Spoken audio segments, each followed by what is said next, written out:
Friends பாருங்கள், காலை வணக்கம். என்னுடைய மாடி தோட்டத்தில் பாருங்கள் எவ்வளோ பூ பூத்துருக்கு. முந்தினேற்று எடுத்தேன், ஒரு 3 நாளுக்கு முன்னாடி எடுத்தேன். ஒரு 5 பூ 6 பூ இருந்தது. இப்போ பாருங்கள் எவ்வளோ பூ பூத்துருக்குன்னு பாருங்கள். இதுதான் நான் சொல்கிறேன். இது மாதிரி ஒரு 10 செடி நம்ம வீட்டுங்களில் வச்சிட்டோம்னா நமக்கு பூவுக்கே பஞ்சம் இருக்காது. இது வந்து 7 டேஸ் ரோஸு. மீதி எந்த பூவும் இந்த அளவுக்கு பூக்கலை. நான் ரியலாக சொல்கிறேன். இவ்வளோ பூ பூக்குது பாருங்க. இது இன்னும் மொட்டு இருக்குது. இவ்வளோ பூ பூத்துட்ருக்கு. நீங்கள் இது மாதிரி செடி வாங்கி வைங்க அப்படின்ட்டு நான் ஏற்கனவே உங்களுக்கு நிறைய வீடியோ போட்டிருக்கேன். இந்த செடி வாங்கி வைங்க, வேறு எந்த செடியும் வாங்கி வைக்காதீங்க. எத்தனை ரோஸ் இருந்தாலும் இந்த அளவுக்கு பூக்கிற ரோஸ் இது ஒன்று தான் இருக்கும். வேறு எதுவும் இந்த அளவுக்கு பூக்கலை. நானும் பார்த்துட்டேன். எவ்வளோ பூ இருக்குது பாருங்கள். அப்படியே பூத்து குலுங்குது பாருங்கள். இதெல்லாம் சொல்லுவாங்க, நம்ம ஊட்டியில் தான் இவ்வளோ பூவெல்லாம் பூக்கும், இங்கெல்லாம் பூக்காதுன்னு நான் நினைப்பேன். அது என்னோடய மாடி தோட்டத்தில் பூத்துருக்குன்னா நான் என்ன சொல்கிறதுனே எனக்கு புரியல. அந்த அளவுக்கு பூத்துருக்கு பாருங்கள். நீங்களே பாருங்கள். எல்லாம் நான் இதில் எந்த விஷயமும் இது கிடையாது. பாருங்கள், இதெல்லாம் அரும்பு. இது பாருங்கள்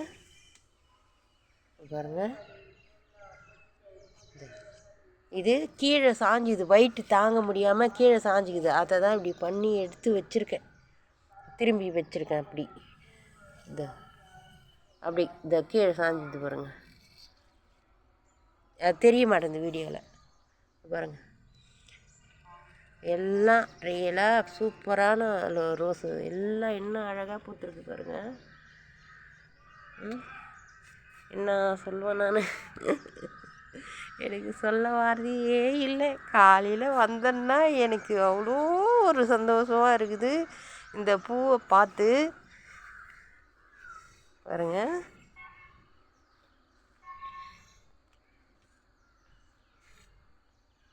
பாருங்க.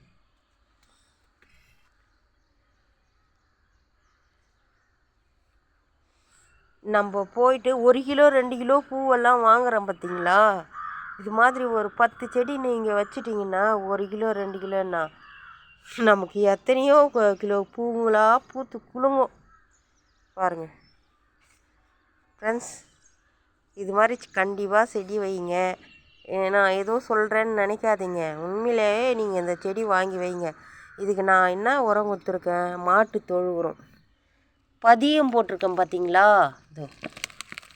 இந்த கிளையை இப்படி பதியம் போட்டு மண் போட்டுங்க. இப்படி சாய்ச்சி மண் போட்டு இப்படி பதியம் போட்டேன். மண்ணும் இதில் போட்டுட்ருக்கேன். அது நல்லா வருது. இது பாருங்கள், இதில் நான் இந்த மாட்டு சாணம் இருக்குது இல்லைங்களா, அது மட்டும்தான் கொட்டி தண்ணி ஊற்றிட்டு வரேன். அதுக்கு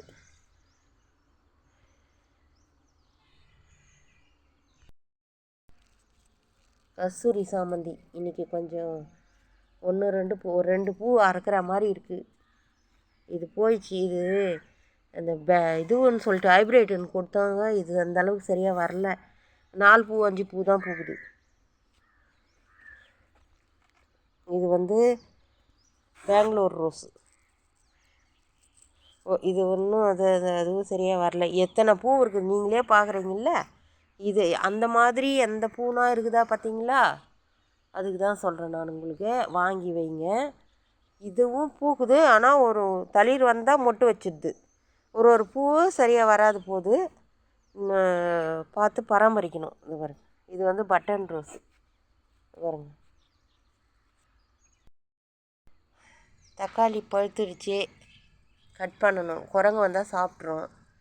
எல்லாம் இருக்குது. இந்த கொத்து தான் பழுத்துருக்கு. இது இருக்குது பாருங்கள், தக்காளி பாருங்கள். இந்த பூவை நீங்கள் கண்டிப்பாக வாங்கி, எனக்கு மனசே கேட்கல திருப்பி உங்கள்கிட்ட காட்டுறது. கஸ்தூரி சாமந்தி.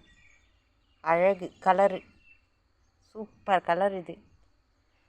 இதுக்காக அவ்வளோ தூரம் போயிட்டு வாங்கிட்டு வந்தேன். 2 நர்சரியில் தேடினேன், கிடைக்கல. இப்போ தான் வந்திருக்கு. இது இப்போ நடவே அந்த அளவுக்கு சின்னதாக தான் செடி வந்திருக்கு. இனிமே தான் இதை இது ஒட்டி இறக்கி நடணும். அது நான் பதியம் போடுறது எப்படின்னு காட்டுறேன். அது மாதிரி போட்டிங்கன்னா நிறைய செடி நம்மளே வாங்கிக்கலாம், நம்மளே செஞ்சுக்கலாம். இது மாதிரி எந்த பூனா பூகுதான்னு மட்டும் பார்த்துக்கோங்க. நீங்கள் கண்டிப்பாக போடுங்க, வாங்கி வைங்க இந்த செடியை.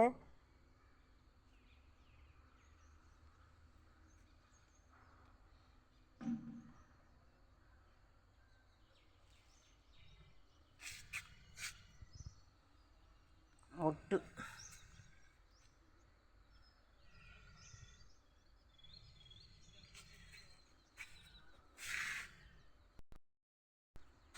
அரைக்கீரை, தண்டு கீரை. இது விதையாக விட்டுருக்கேன். ஆல்ரெடி போட்டது தான், எல்லாம் முளைச்சிட்டு இருக்குது. இப்போது நீங்கள் இதை எடுத்து நம்ம போட்டோம்னா இனிமேல் வந்து நல்லா முளைச்சி வரும். கீரை நல்லா யூஸ்ஃபுல்லாக இருக்குங்க, அது போடுங்க.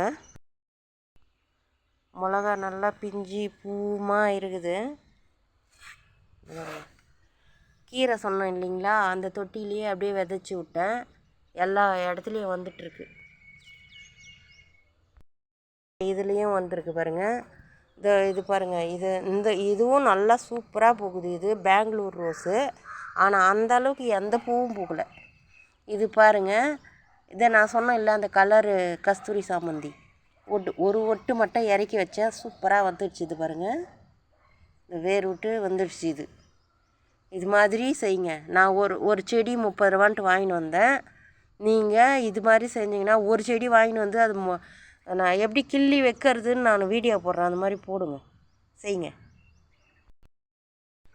சின்ன அந்த வாட்டர் பாட்டில் இருக்குல்ல, அதில் கட் பண்ணி வச்சேன். இது வருது பாருங்கள், மிளகா செடி. இது பெரிய செடி அப்படியே எடுத்துன்னு வந்து வச்சேன், நல்லா வருது பாருங்கள் கஸ்தூரி சாமந்தி. இது வந்து மிளகா செடி, கத்திரி செடி. இது வந்து கனகாம்பர செடி பாருங்கள். கீரை அறுவடைக்கு வந்துடுச்சு, எல்லா கீரையும் இருக்குது. இது பாருங்கள், சிறுகீரை, தண்டு கீரை. இதுலேயும் சிறுகீரை, தண்டு கீரை. இதில் வந்து புதினா எல்லாமே இருக்குது. இது பாருங்கள், மாவு வாங்கிட்டு வந்தேன்னா அந்த க்ரோ பேக்கில் அதையே ஒரு இதில் வச்சுட்டு நல்லா வருது பாருங்கள். இதுக்காக ஒரு தொட்டி தேட தேவையில்லை நீங்கள். வெண்டைக்காய் செடி நம்ம கையில், நம்ம வீட்டில் இருந்ததே அறுத்து வச்சு அந்த வந்துடுச்சு பாருங்கள். 2 செடி வந்திருக்கு. கத்திரி செடி அதுலேயே வச்சுருக்கேன். இது வெங்காயம், நாட்டு வெங்காயம், அதான் அந்த சின்ன வெங்காயம் இருக்குது இல்லைங்களா, அது வந்து தெரியாமல் எடுத்து வச்சுட்டு இருந்தேன். அது இருந்தது, முளைச்சி வந்துருந்துச்சு. அதை எடுத்து வந்து இதில் வச்சுட்டு இதுலேயே அந்த கீரை விதைகள் எல்லாம் விதைச்சி வச்சுட்டேன். நல்லா வருது பாருங்கள் கீரைங்க. கத்திரிக்காய் செடி சூப்பராக வருது. இதெல்லாம் ஒரு பாட்டில் தான் இருக்குது. இது மிளகா செடி. இது பாருங்கள், தண்டு கீரை. அவரைக்காய் பிஞ்சிங்க, ஃபுல்லாக பிஞ்சிங்களாக இருக்குது பாருங்கள். ஃபுல்லாக பூ பிஞ்சுமாக இருக்குது. நேற்று தான் அறுத்து கட் பண்ணி எல்லாம் க்ளீன் எடுத்து வச்சோம். அது உங்களுக்கு வீடியோ போடல. புடலங்காய் பாருங்கள் வந்துட்டுருக்கு. இது வந்து 3வது புடலங்காய். இதுலேயே இதை கத்திரி செடி வச்சுருக்கேன் பாருங்கள், சூப்பராக வந்துட்டுருக்கு.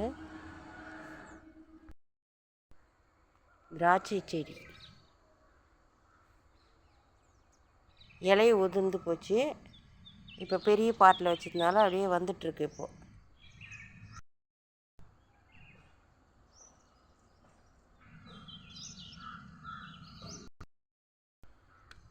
தக்காளி செடி பாருங்கள், கொத்து கொத்தாக காய்க்கும் போல் இருக்குது. அந்த அளவுக்கு பிஞ்சு செடி தாங்காமல் வந்துட்டுருக்கு. இது கயிறு கட்டி விடணுன்றாங்க, நான் எதையும் கட்டி விடல, அப்படியே விட்டுட்ருக்கேன். எல்லாத்துக்கும் பண்ண முடியாதுடான்னு சொல்லிவிட்டு அப்படியே விட்டுருக்கேன். பாருங்கள் எவ்வளோ தக்காளி பூ பூத்து குலுங்குது பாருங்கள். இதெல்லாம் காய் காய்ச்சிச்சா செடியே தாங்காது. இது ப்ரூனிங் பண்ணி விட்டுட்டேன். செடி அது நல்லா ஒரே களையை விட்டுட்டு இதை பதியம் பண்ணலான்னு இப்போ இங்கே இதை பதியம் போட்டிருக்கேன். அந்த கல் வச்சு பதியம் போட்டிருக்கேன். எடுத்தால் வந்துடும் மேலே. சுரக்காய் செடி பாருங்கள், அதான் பூ விடுது. சொன்னேன் இல்லைங்களா ஒரே பாட்டில் எல்லாம் வச்சுருக்கேன்ட்டு. புதினா கிள்ளிட்டேன், இதாக இருக்குது பாருங்கள். இதுதான் அந்த அளவுக்கு வேர் வந்து அவ்வளோ வந்துருக்கு. இப்போது இது காய் காய்க்க போது நம்ம கொடியை மட்டும் இந்த பக்கம் நம்ம நல்லா இப்படி தள்ளி விடணும். கொடி படர விடணும், நம்மளே தள்ளி விட்டோம்னா படரும். இந்த ஒரு சுரக்காய் வந்துடுச்சு பாருங்கள். இதுக்கு நான் சொன்னேன்ல இது மேலே நட்டு ஏற்றி விட்றேன்னு, அதில் தான் இன்னும் வராது இருக்குது. ஆனால் பிஞ்சு விட்டுட்ருக்கு பாருங்கள். இது கொஞ்சம் மண் போடணும், வேறு பாட்டில் மாற்றி வச்சதுனால அப்போவும் வந்திருக்கு பாருங்கள். இதுதான் அந்த சுரக்காய் செடி. அடுத்தது அந்த பக்கம் போயிருக்கு, வந்துட்டுருக்கு. பிஞ்சு வருது, ஒரு பிஞ்சு வந்திருக்கு.